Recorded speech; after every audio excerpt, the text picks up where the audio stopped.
RSS प्रमुख मोहन भागवत का बड़ा बयान, धर्म की प्रगति में ही बताई भारत की भलाई, कहा रोकने वाले हटेंगे या मिटेंगे। धर्म का उत्थान, भारत का उत्थान, उस उत्थान को पूरा किए बिना रुकना नहीं है।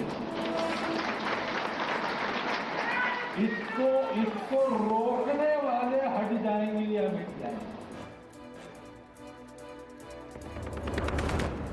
पीएम मोदी ने देश को समर्पित किया। प्रधानमंत्री संग्रहालय म्यूजियम में सहेज कर रखी गई है देश के सभी पूर्व प्रधानमंत्रियों से जुड़ी यादें।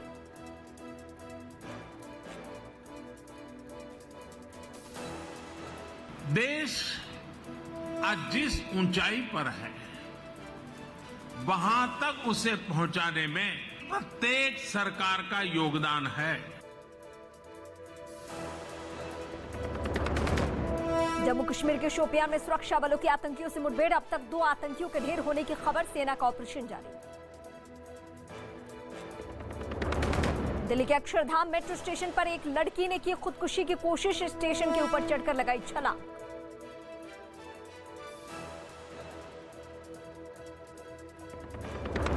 सरकार गिराने के पीछे विदेशी साजिश के इमरान खान के आरोपों पर पाकिस्तानी सेना का जवाब, किसी भी तरह की साजिश से किया इनकार। सिक्योरिटी कमेटी में साजिश पर बात नहीं होने का दावा।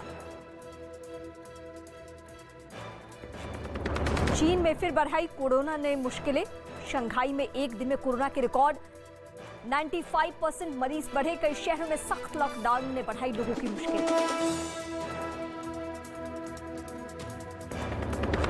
लोगों पर महंगाई की दोहरी मार, सीएनजी की कीमतों ने ₹2.5 इजाफा, जबकि पीएनजी की कीमतें भी ₹4.25 बढ़ी। युद्ध के 50वें दिन में यूक्रेन के कई शहरों पर भारी बमबारी, रूस के हमले से कांपा खार्किव शहर, धमाके के बाद उठती दिखी आग की लपटें। यूक्रेन से युद्ध में 50वें दिन रूस की फिनलैंड और स्वीडन को बड़ी धमकी, नाटो से नजदीकियों पर भड़के पुतिन, दी परमाणु हमले की चेतावनी।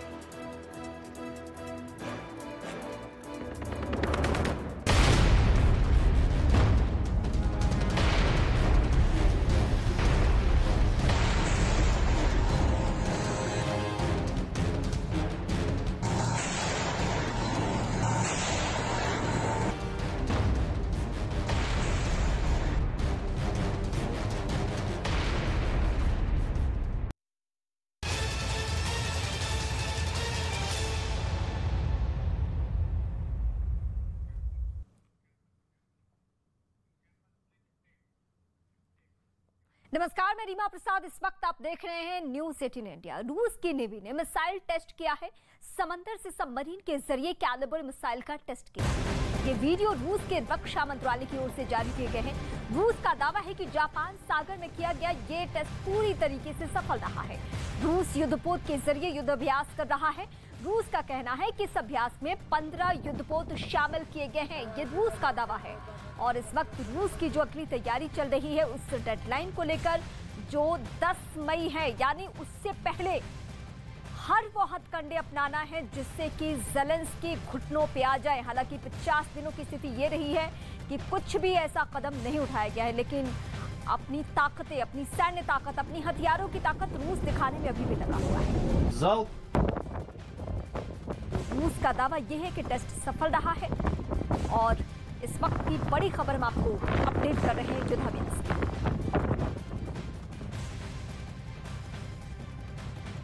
रूस यूक्रेन के बीच पिछले 50 दिनों से युद्ध जारी है और इस युद्ध का कोई भी अंत नजर नहीं आ रहा किसी को। दुनिया अब तक जिस परमाणु युद्ध की आशंका जता रही थी, उस युद्ध की तारीख लीक होने पर दावा किया गया है। यूक्रेन ने रूसी सेना के एक जवान का ऑडियो क्लिप जारी कर दिया है जिसमें इस एटमी हमले की तारीख का जिक्र किया गया है।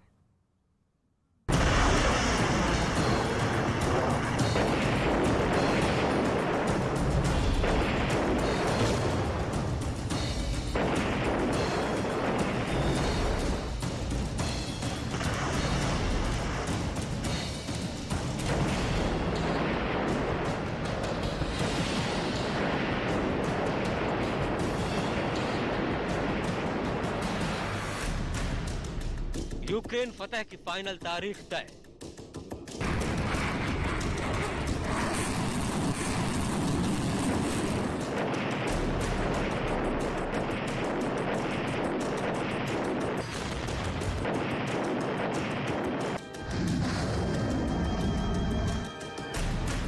10 मई वाला पुतिन का सीक्रेट प्लान ले।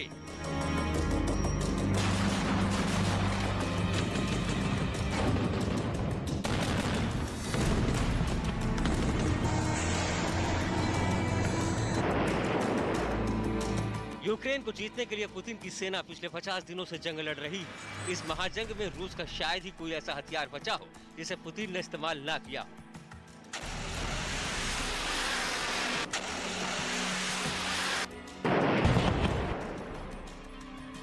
लेकिन 50 दिन बीत जाने के बावजूद पुतिन को वो नतीजे नहीं मिले जिसका वो पहले दिन से इंतजार कर रहे थे।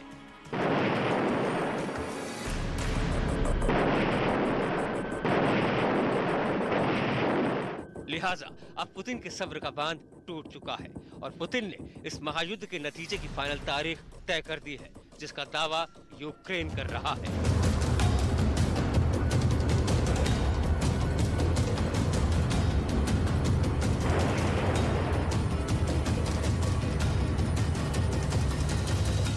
इस दावे के साथ यूक्रेन ने रूसी सेना का एक ऑडियो क्लिप जारी किया है।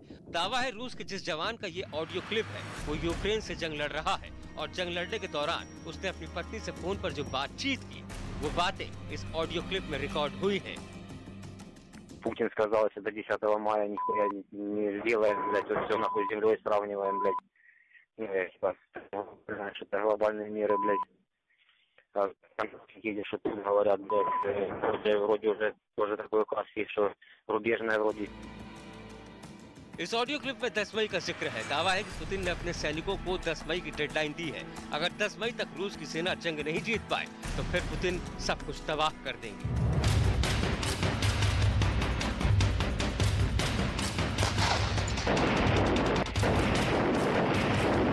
Путин сказал, если до 10 мая нихуя не сделаем, блядь, вот все нахуй с землей сравниваем, блядь. Типа, значит, это глобальные меры, блядь. Какие что тут говорят, блядь, вроде уже тоже такой класс есть, что рубежная вроде. अगर रूसी जवान के दावे वाला ये ऑडियो क्लिप सही है तो सवाल उठता है कि 10 मई के बाद पुतिन क्या करेंगे। 10 मई तक अगर रूस की सेना यूक्रेन को फतह नहीं कर पाए तो पुतिन ने इसके आगे का क्या प्लान तय किया है। पुतिन आखिर ऐसा क्या करेंगे जिससे तबाही आएगी।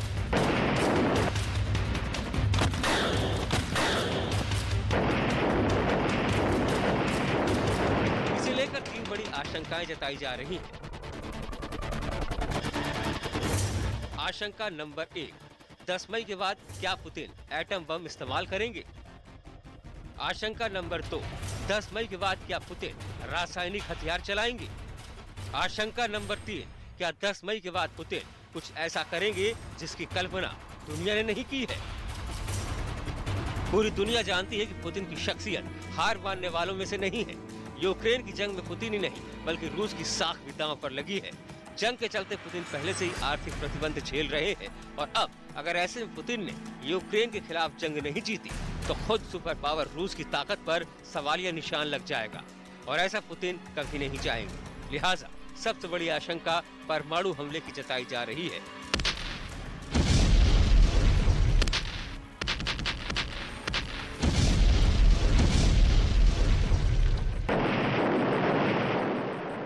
पिछले एक हफ्ते के दौरान पुतिन 2 मौके पर परमाणु ब्रीफकेस के साथ नजर आ चुके हैं। 8 अप्रैल को जब वो एक फ्यूनरल कार्यक्रम में गए तब और 12 अप्रैल को जब उन्होंने बेलारूस के राष्ट्रपति से मुलाकात की तब दोनों ही जगहों पर पुतिन अपने न्यूक्लियर ब्रीफकेस जैकेट के साथ नजर आए थे। यूक्रेन के खिलाफ परमाणु हमले की आशंका इसलिए भी जताई जा रही है क्योंकि इसकी तैयारी रूस ने काफी पहले से ही कर ली थी। यूक्रेन के खिलाफ युद्ध शुरू करने के महज एक हफ्ते के भीतर ही पुतिन ने रूस के परमाणु हथियार कमांड को एक्टिव कर दिया था।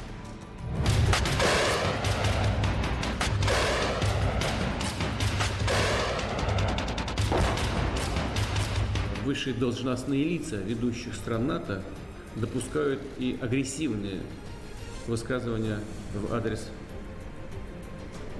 нашей страны. Поэтому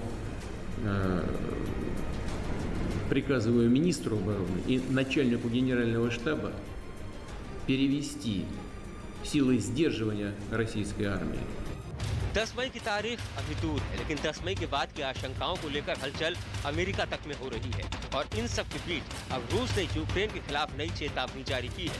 रूस ने कहा है कि अगर यूक्रेन ने रूसी सीमा के भीतर जवाबी हमले किए तो इसका खामियाजा राजधानी कीव झेलने को तैयार रहे।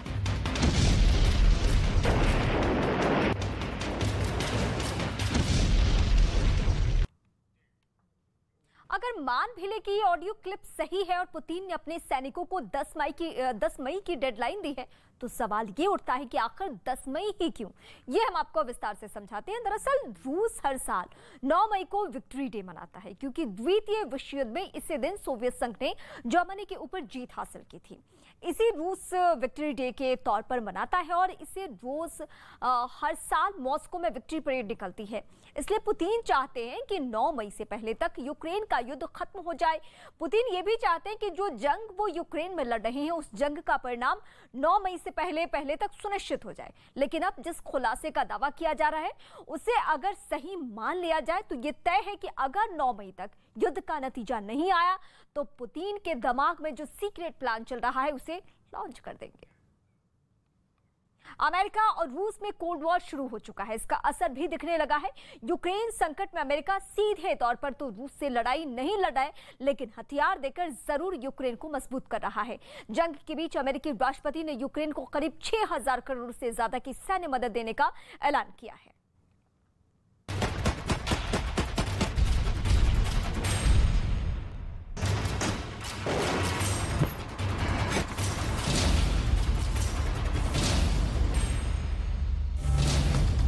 यूक्रेन की सेना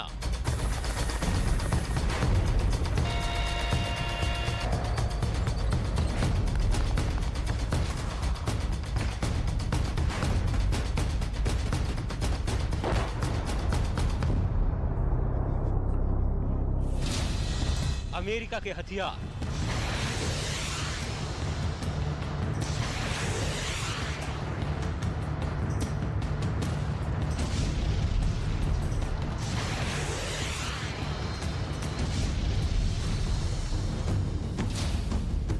अब होगा रूस पर प्रहार।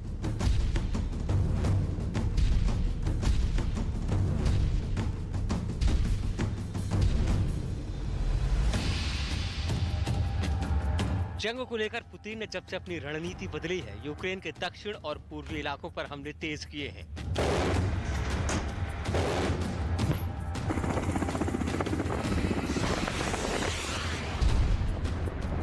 अमेरिका अब खुलकर यूक्रेन के साथ आ गया है। इससे एक कदम आगे बढ़ते हुए राष्ट्रपति बाइडेन ने यूक्रेन के लिए फिर से हथियारों का जखीरा भेजने का फैसला किया है। यूक्रेन के लिए अमेरिका ने करीब 6000 करोड़ से ज्यादा सैन्य पैकेज का ऐलान किया है, जिसमें इस बार अमेरिका यूक्रेन के लिए 11 Mi-17 लड़ाकू हेलीकॉप्टर भेजेगा। इसके साथ ही 155 mm की 18 होवित्जर तोप भी यूक्रेन की सेना की मदद के लिए भेजी जाएंगी, जबकि 300 आत्मघाती स्विच ब्लेड ड्रोन भी यूक्रेन को दिए जाएंगे, जो रूसी टैंकों के लिए किसी बुरे सपने से कम नहीं है। यही नहीं, बेहद हल्की और मारक 500 जैवलिन मिसाइल भी रूस के खिलाफ जंग में अमेरिका यूक्रेन को भेज रहा है। यूक्रेन के लिए हथियारों की मदद करने के ऐलान से पहले राष्ट्रपति बाइडेन ने खुद जेलेंस्की से फोन पर बात की। बाइडेन ने दावा किया, पुतिन की सेना जंग के 50 दिन बीत जाने के बाद अब यूक्रेन के पूर्व में डोनबास प्रांत में और भी भीषण हमला करने जा रही है। यही वजह है कि अमेरिका ने यूक्रेन को और भी आधुनिक और ज्यादा मारक हथियारों की मदद देने का फैसला किया है, ताकि वो अपनी रक्षा कर सके, जिनकी मदद से यूक्रेन के सैनिक रूसी सेना, चेचन लड़ाकों और यूक्रेन के विद्रोहियों की तिकड़ी का मुकाबला कर पाएंगे। यूक्रेन को हथियारों की बड़ी मदद देने के ऐलान के साथ ही अमेरिकी राष्ट्रपति बाइडेन ने ये दावा भी किया है कि रूस के खिलाफ इस जंग में वो आगे भी जेलेंस्की की हर तरह की मदद करते रहेंगे। इसके बाद जेलेंस्की ने भी उनका आभार जताया। Гарячкова активність окупантів свідчить передусім про їхню невпевненість, про те, що навіть маючи значні запаси ще радянської військової техніки і значну кількість солдатів, яких командування не жаліє, від слова взагалі, російські військові сумніваються у своїй. इससे पहले जेलेंस्की ने अमेरिका और नेटो देशों से हथियारों की मांग करते हुए कहा था कि अगर हमें और हथियार नहीं मिले तो ये युद्ध अंतहीन रक्तपात, पीड़ा और विनाश में बदल जाएगा। सूत्रों के मुताबिक इस बार यूक्रेन को दिए जा रहे हथियारों में कुछ ऐसे हथियार भी शामिल हैं जिसे देने से अमेरिका ने पहले इनकार कर दिया था और ये डर जताया था कि ऐसा करने से रूस के साथ उसका टकराव और बढ़ जाएगा।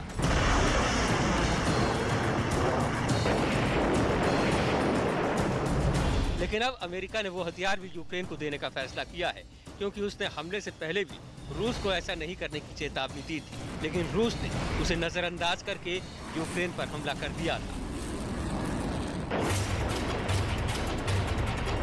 इसके बाद अमेरिका यूक्रेन की मदद के लिए खड़ा हुआ और उसने पहले भी वहां हथियारों की बड़ी खेप भेजी थी, जिसमें 1400 एंटी एयरक्राफ्ट स्टिंगर मिसाइलें शामिल थीं, जबकि 5000 एंटी टैंक मिसाइलें जेवलिन भी यूक्रेन भेजी गई थी। यही नहीं, 7000 दूसरे एंटी टैंक हथियारों की भी मदद दी गई थी। इसके साथ ही 7000 राइफल और 50 लाख गोलियां भी यूक्रेन की सेना को दिए गए थे। उधर अमेरिका समेत दुनिया के तमाम देशों ने रूस पर प्रतिबंध लगाए हैं। इस बीच खबर है कि रूस ने भी अमेरिकी संसद के 398 सांसदों की यात्राओं पर प्रतिबंध लगा दिया है। यानी यूक्रेन संकट के बीच एक बार फिर अमेरिका और रूस में कोल्ड वार शुरू हो गई है, जो तीसरे विश्व युद्ध के खतरे से कम नहीं है।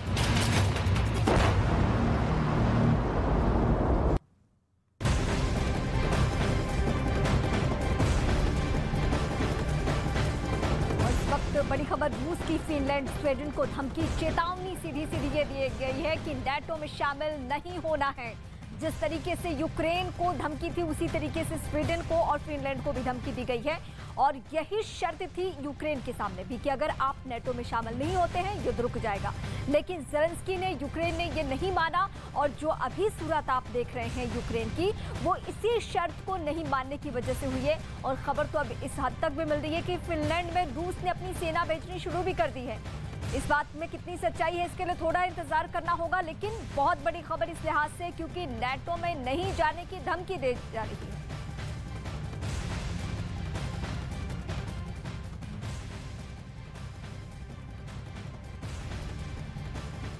यूक्रेन की सेना अमेरिका के हथियार, अब होगा रूस पर प्रहार। जंग को लेकर पुतिन ने जब से अपनी स्ट्रैटेजी बदली है, यूक्रेन के दक्षिण और पूर्वी इलाकों में हमले तेज किए गए हैं। तो इस वक्त हम आपको स्ट्रैटेजी बता रहे हैं, स्ट्रैटेजी ये बता रहे हैं कि क्या माहौल बना हुआ है और एक एक करके हम आपको बड़ी बातें बता रहे हैं। ये दरअसल मैप है और मैप में जो स्थिति है, जो अभी तक यूक्रेन पे हमला हो रहा था वो किस पे हो रहा है, अब स्वीडन और फिनलैंड को लेकर तैयारी है। ये दोनों देश भी हैं वो नाटो में जाने की तैयारी कर रहे हैं और रूस की सीधी चेतावनी यूक्रेन के बाद किसको है, स्वीडन को और फिनलैंड को, कि आपको यहां पे किसी भी सूरत में नाटो का हिस्सा नहीं बनना है। और अब इससे भी एक कदम खबर आगे बढ़कर आ रही है कि ये फिनलैंड में रूस की जो सेना है उसकी मौजूदगी धीरे धीरे हो रही है। यानी यूक्रेन की सूरत देखने के बाद अब ये सबक लेना होगा इन देशों को कि क्या शर्तें पुतिन की पहले ही मान लेनी है या तबाही का ये खौफनाक मंजर देखना है।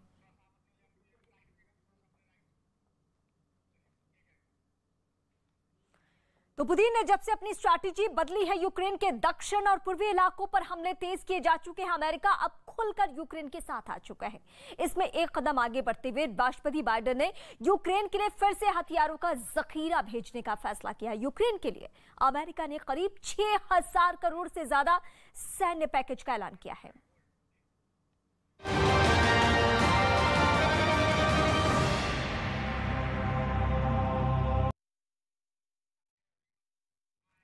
तो मैंने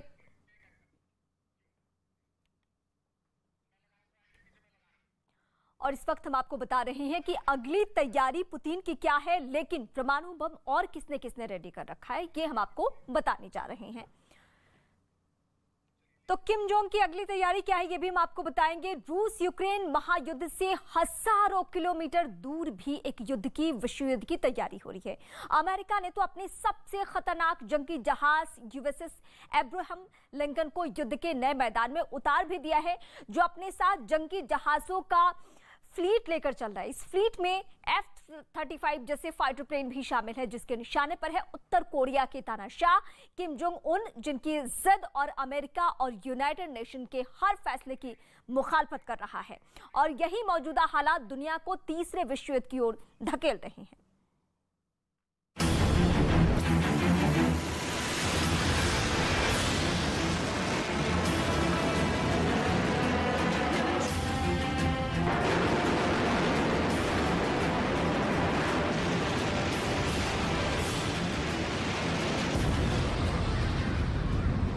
पर मंडराता विश्व युद्ध का खतरा।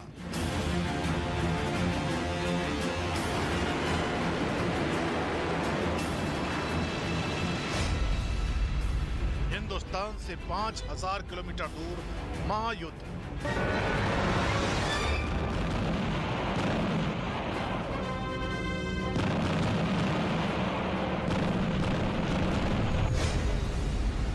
रूस यूक्रेन महायुद्ध से भी बड़ी होगी महाजंग।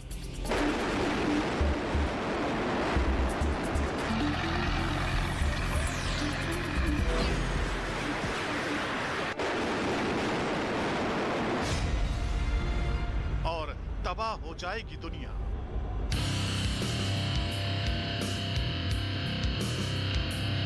हिंदुस्तान से करीब 5000 किलोमीटर दूर उत्तर कोरिया की राजधानी प्योंगयांग।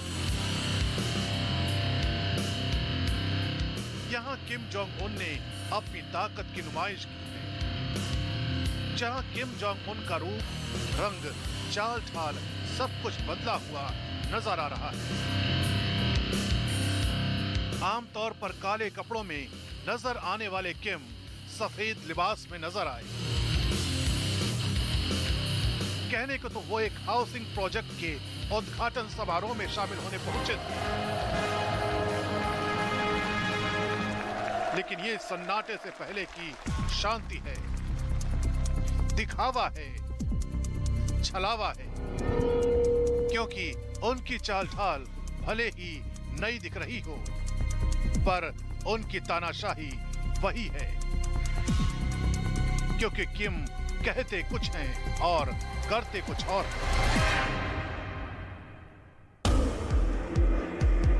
दुनिया को दिखाने के लिए तो वो गुब्बारे उड़ा रहे हैं, लेकिन उनके दिलो दिमाग को परमाणु बम से कम कुछ भी मंजूर नहीं है।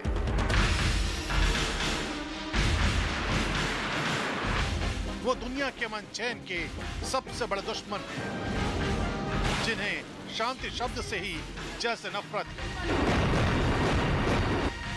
जिसकी वजह से दुनिया एक बार फिर जंग के मुहाने पर खड़ी है, जिसने कीव से हजारों किलोमीटर दूर विश्व युद्ध की पूरी तैयारी कर ली है।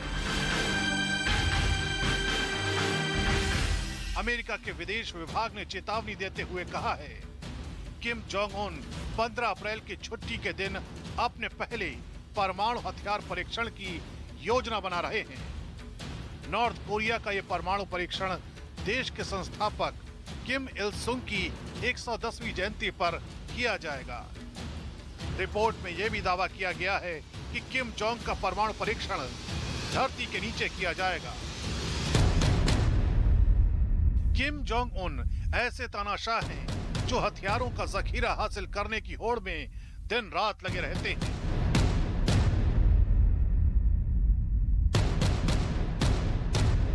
एक ऐसे तानाशाह जो अपनी सैन्य ताकत के बूते दुनिया में अपनी वक्त साबित करने की कोशिश करते आए हैं।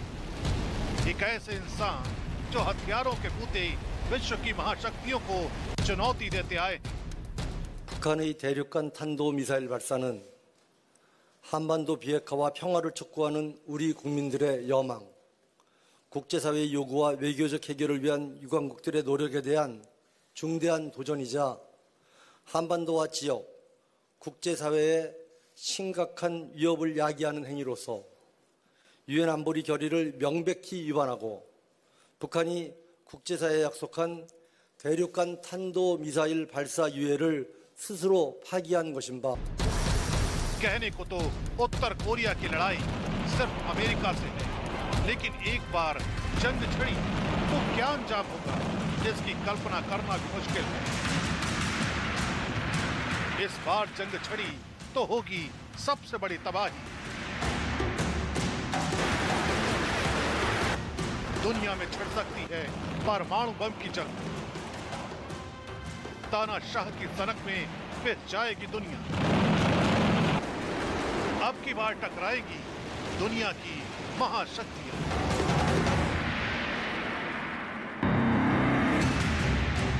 किम जोंग की परमाणु धमकी से सुपर पावर अमेरिका टेंशन में आ गया है, क्योंकि ये धमकी सिर्फ कोरी धमकी साबित नहीं होने वाली, किम शक्ति प्रदर्शन के मूड में है। सैटेलाइट तस्वीरों से साफ हो गया है कि उत्तर कोरिया अपने परमाणु परीक्षण केंद्र पुंगेरी में लगातार गतिविधियां कर रहा है। दूसरी तस्वीर में साफ हो रहा है कि उत्तर कोरिया ने पुंगेरी में एक नई बिल्डिंग बना ली है। उसी साइट पर दूसरी तरफ 2 और बिल्डिंग बनाए जाने की तैयारी की जा रही है।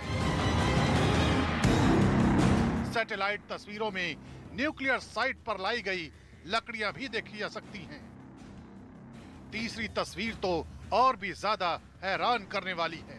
किम जोंग ने लंदन स्कूल ऑफ इकोनॉमिक्स दुनिया की सबसे बेहतरीन कॉलेज माना जाता है।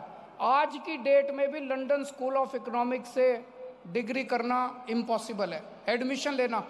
वो फिर लंदन स्कूल ऑफ इकोनॉमिक्स से दूसरी डॉक्टरेट करके आए। इतना पढ़ा लिखा आदमी, इतना गरीब परिवार का आदमी, मेरे को तो अभी भी यकीन नहीं होता ऐसा आदमी इस धरती पे पैदा हुआ था। तो जब मैं कहता हूं कि मैं उनसे बहुत प्रेरित हूं, मैं कोई हवा में कहने के लिए भाई आज उनका जन्म दिवस है मेरे को कुछ बोलना है इसलिए नहीं बोलता। मैं एक्चुअली उनसे बहुत प्रभावित हूं।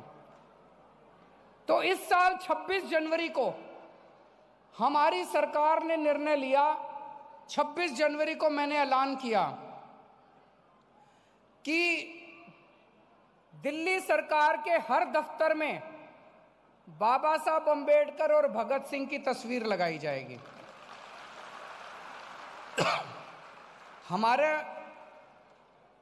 हम दूसरे सभी स्वतंत्रता सेनानियों की इज्जत करते हैं, किसी का भी डिसरेस्पेक्ट नहीं है, लेकिन इन 2 से हम ज्यादा प्रभावित हैं। तो हमने कहा इन दोनों महापुरुषों की तस्वीर दिल्ली सरकार के सारे दफ्तरों में लगाई जाएगी।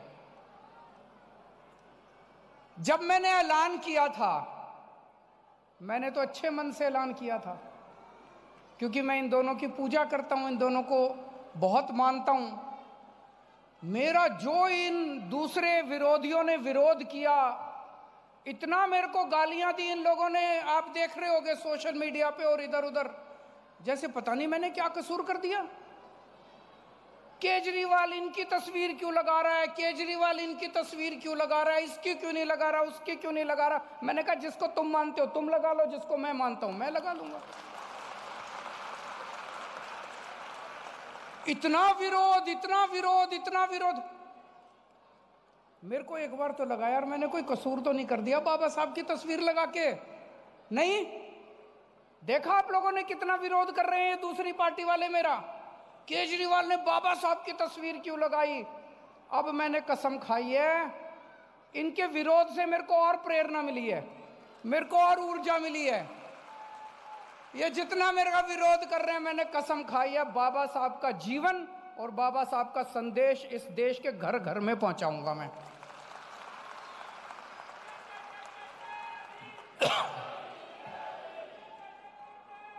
तुम जितना विरोध करोगे उतना हम और डट के घर घर के अंदर पहुंचाएंगे। अभी बाबा साहब का हमने नाटक किया था, देखा आप लोगों ने नाटक? किस किस ने देखा जरा हाथ खड़े करो। सारे देख के आए हैं, कैसा लगा? शानदार, शानदार था कि नहीं था? कहते हैं दुनिया में, अपने देश में नहीं दुनिया में, पूरी दुनिया में इतना भव्य नाटक बाबा साहब अंबेडकर का पिछले 75 साल में पहली बार हुआ है। मैं फक्र के साथ सीना चौड़ा करके कहता हूं कि तुम विरोध करो, हम बाबा साहब के और नाटक दिखाएंगे। पूरे दिल्ली के अंदर सारे सरकारी स्कूलों में हमने बाबा साहब की पढ़ाई कंपलसरी कर दी। बच्चों को पढ़ा रहे हैं बाबा साहब के जीवन के बारे में, खूब पढ़ा रहे हैं। बाबा साहब खुद तो खूब पढ़े और इतना पढ़ने के बाद उन्होंने अपने जीवन में यह अनुभव किया कि जब तक कोई भी बच्चे को अच्छी पढ़ाई नहीं मिलेगी तब तक उसकी जिंदगी नहीं बन सकती, तब तक उसका उत्थान नहीं हो सकता, उस बच्चे का भी, परिवार का भी और देश का भी। अंबेडकर जयंती के मौके पे इस वक्त आप सीएम केजरीवाल को सुन रहे थे। अब फिर से युद्ध की बातें हम आपको बताते हैं। अब आपको बता रहे हैं उत्तर कोरिया और अमेरिका के बीच बढ़े तनाव की असली वजह क्या है। हाल ही में उत्तर कोरिया ने इंटरकॉन्टिनेंटल बैलिस्टिक मिसाइल, जिसका नाम हवासंग 17 का है, परीक्षण किया था। दावा यह किया गया था कि हवासंग 17 की जद में अमेरिका के करीब करीब सभी बड़े शहर हैं।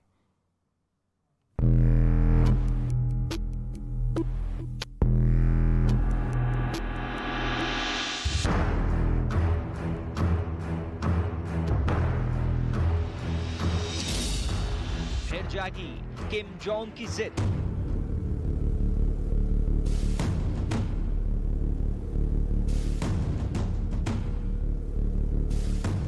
फिर पुराने रंग में लौटे किम।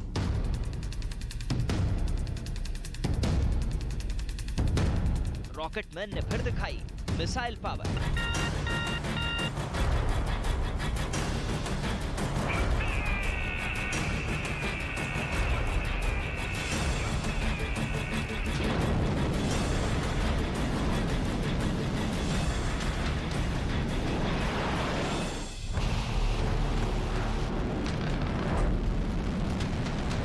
जमीन पर आग का गुबार छोड़कर आसमान की गहराई में गुम हुई इस मिसाइल से धरती पर करीब 10,500 किलोमीटर तक दहशत का गुबार नजर आने लगा है। यानी उत्तर कोरिया से लेकर अमेरिका के व्हाइट हाउस तक एक बार फिर फिक्र की फिजा बहती नजर आ रही है।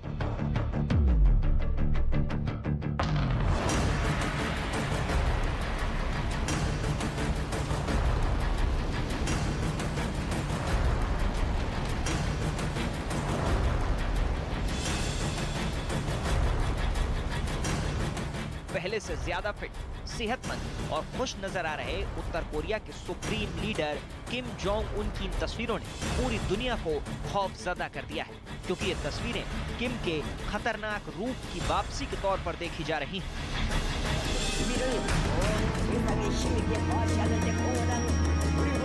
उत्तर कोरिया की कोरियन सेंट्रल न्यूज एजेंसी ने खबर दी कि किम जोंग उन की मौजूदगी में इंटरकॉन्टिनेंटल बैलिस्टिक मिसाइल हवासंग 17 का परीक्षण किया गया है, जिसने एक तय दूरी और तय लक्ष्य को हिट किया। अक्टूबर 2020 में पहली बार लॉन्च किए गए इस मिसाइल का ये पहला सफल परीक्षण था। उसके बाद ये मिसाइल पहले से निर्धारित जापान के सागर में समा गई। इसके बाद तो जैसे किम जोंग उन की खुशियों का कोई ठिकाना ही नहीं रहा। जैसे जैसे मिसाइल सफलता के आसमान में जा रही थी, तबाही की तस्वीरें देखकर किम मुस्कुरा रहा था। अमेरिका की बर्बादी का ख्वाब देखकर जोर जोर से हंस रहा था। मिसाइल का सपना सच होता देख खुश हो रहा था।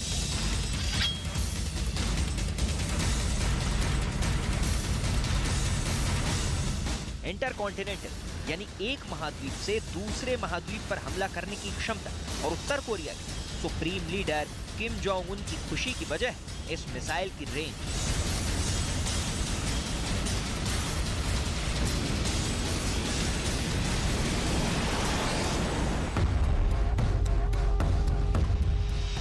इंटरकॉन्टिनेंटल बैलिस्टिक मिसाइल हवासंग 17 के बारे में उत्तर कोरिया का दावा है कि इस मिसाइल की मारक क्षमता 13,000 किलोमीटर है, जबकि उत्तर कोरिया की राजधानी प्योंगयांग से वॉशिंगटन की दूरी 11,000 किलोमीटर है, तो न्यूयॉर्क की दूरी भी लगभग इतनी ही है। शिकागो की दूरी 10,400 किलोमीटर है, सिएटल 8,300 किलोमीटर और लॉस एंजल्स की दूरी 9,600 किलोमीटर है।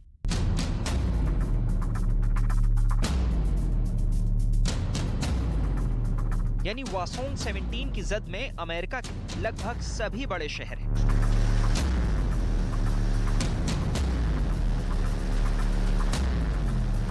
हालांकि जानकारों की माने तो उत्तर कोरिया के मिसाइल इतने ताकतवर नहीं है। किम ने जानबूझकर अपने मिसाइल की रेंज की गलत जानकारी दी है ताकि दुनिया में अपना दबदबा कायम कर सके।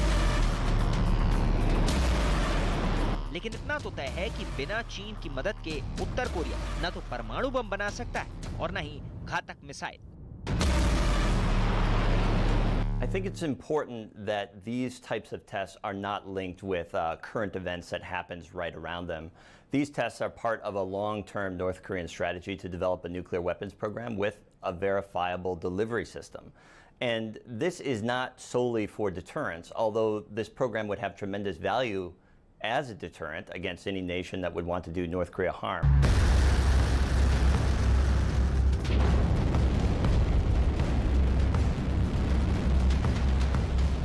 वेसॉन्ग 17 को मॉन्स्टर मिसाइल करार दिया गया है, जिसके टेस्ट फायर के साथ ही किम जोंग उन ने संकेत दिया कि वो अब किसी भी प्रतिबंध से बंधे हुए नहीं हैं और ये परीक्षण स्पष्ट संकेत है कि लंबी दूरी के हथियारों के परीक्षण पर उत्तर कोरिया पर लगा 5 साल का विराम अब खत्म हो गया है। उसके बाद अगला नंबर होगा परमाणु परीक्षण का, जो संभवतः जल्द शुरू हो सकते हैं। The Secretary General condemns the launch of a ballistic missile of intercontinental range by the Democratic People's Republic of Korea that took place today on March 24th. This is another breach of the DPRK's announced moratorium from 2018 on launches of this nature and a clear violation of Security Council resolutions. एक अनुमान के मुताबिक Kim Jong के पिता ने 16 साल में 15 missile test किए थे। उनके दादा ने 10 साल में 15 मिसाइलों के परीक्षण किए। किम जोंग अपने पूर्वजों से काफी आगे निकल गए और किम ने अपने शासनकाल में 160 से ज्यादा मिसाइलों का परीक्षण किया। साल 2022 में तो उत्तर कोरिया ने अब तक 12 मिसाइल टेस्ट कर लिए हैं। The actions carried out by North Korea are a threat to peace and security in our country, region, and the international community. North Korea is provoking the international community by escalating its launches, even as the international community is responding to Russia's invasion of Ukraine, and we absolutely cannot tolerate this. Uttar Korea पर राज करने वाले Kim Jong Un की America के सामने कोई बिसात नहीं। ताकत के लिहाज से नॉर्थ कोरिया अमेरिका के सामने कहीं नहीं टिकता, लेकिन फिर भी किम जोंग उन अमेरिका की नाक में दम किए रहते हैं। तमाम कोशिशों के बावजूद आज भी किम अमेरिका के खिलाफ उकसाने वाली कार्रवाई कर रहे हैं। तो इसके पीछे हैं वो दो ताकतें जो अमेरिका की मुखालफत के लिए जानी जाती हैं। पहला है रूस, जो अभी यूक्रेन के साथ युद्ध में लगा हुआ है, और दूसरा है चीन, जो उत्तर कोरिया को लगातार संरक्षण देता आया है। किम जोंग उन की मनमानियों को मौन सहमति देता आया है। यही नहीं, तमाम प्रतिबंधों के बावजूद अगर उत्तर कोरिया के लोग जिंदा हैं, तो इसके पीछे चीन ही है। और जैसे ही किम जोंग ने देखा कि अमेरिका का ध्यान रूस यूक्रेन महायुद्ध की तरफ लगा हुआ है, उसने शतरंज की बिसात पर नई चाल चल दी। इस मिसाइल टेस्ट की वजह से उत्तर कोरिया खुद पर लगे प्रतिबंधों में अमेरिका से रियायत देने का दबाव डालना चाहता है। 북한의 대륙간 탄도미사일 발사는 한반도 비핵화와 평화를 촉구하는 우리 국민들의 여망, 국제사회의 요구와 외교적 해결을 위한 유관국들의 노력에 대한 중대한 도전이자 한반도와 지역, 국제사회에 심각한 위협을 야기하는 행위로서 유엔 안보리 결의를 명백히 위반하고 उत्तर कोरिया अपनी सैन्य ताकत के बूते ही दुनिया में अपनी दखल साबित करने की कोशिश करता आया है। एक ऐसा मुल्क जो हथियारों के बूते विश्व की महाशक्तियों को चुनौती देता आया है।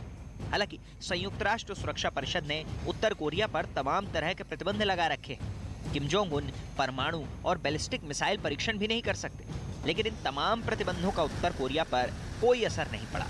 किम जोंग उन आज भी अपनी ताकत में इजाफा करने की हर मुमकिन कोशिश कर रहे हैं, जिसका ताजा नमूना है वासोंग 17।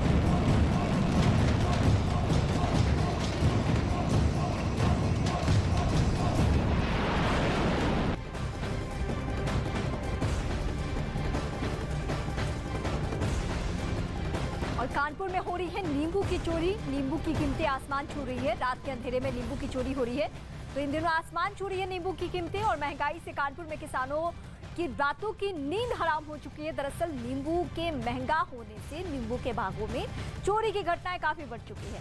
अब नौबत ऐसी आ चुकी है कि किसानों को मजबूरन लाठी डंडों के साथ नींबू के बागीचे की रखवाली करनी पड़ रही है।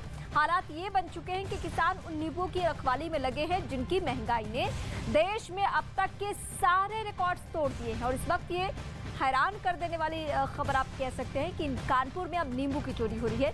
ये नींबू के बागीचे की तस्वीर इस वक्त हम आपको दिखा रहे हैं, जहां किसानों को दिन रात नींबू की रखवाली करनी पड़ रही है ताकि चोर इसकी चोरी ना कर ले। अगर चोर चोरी करते हैं तो उनको कीमतें ज़्यादा मिल जाती है और यही वजह है कि नींबू की चोरी आजकल हो रही है और रिकॉर्ड तोड़ उछाल नींबू की कीमतों में। और यही वजह है कि अब किसानों की नई परेशानी सामने आई है। चुनौती उनके सामने यह है कि सिर्फ दिन दोपहर नहीं बल्कि रात के वक्त भी उनको नींबू की रखवाली करनी पड़ रही है। लोग अगर डंडा लेके ना घूमे तो ये जो नींबू लटके हैं, ये सब नींबू जो है चोर, एक दिन परसों चोरी हो गई हमारे खेत में। हाँ सर। हम लोग 4 लठैत रात में 4 दिन में हम लोग रखवाली करते हैं कि अगर कोई आएगा तो तोड़ देंगे। सर क्या करें, नींबू तोड़ ले आते हैं, हम नहीं तोड़ देंगे, डंडा लेके घूमना पड़ता है। नहीं, नींबू महंगा हो गया, उस महंगाई की वजह से अब महंगाई तो खैर बढ़ी रही है दिन पर दिन, लेकिन हमें नींबू अपना बचाना है। नींबू की बढ़ती कीमतों ने किसानों की नींद को उड़ा दिया है। जहां एक और वो रात में नहीं सो पाते तो वहीं दिन में भी अब उनको ये डर सताने लगा है कि कहीं उनके नींबू कोई चुरा न ले। इसलिए 4 लठैत अपने खेतों में लेकर ये पूरे दिनों रात रखवाली करते। इनका ये कहना है जो हमारा नींबू तोड़ेगा उसे हम छोड़ेंगे नहीं। यानी नींबू के बढ़ते दामों ने इनकी नींदों को उड़ा दिया है।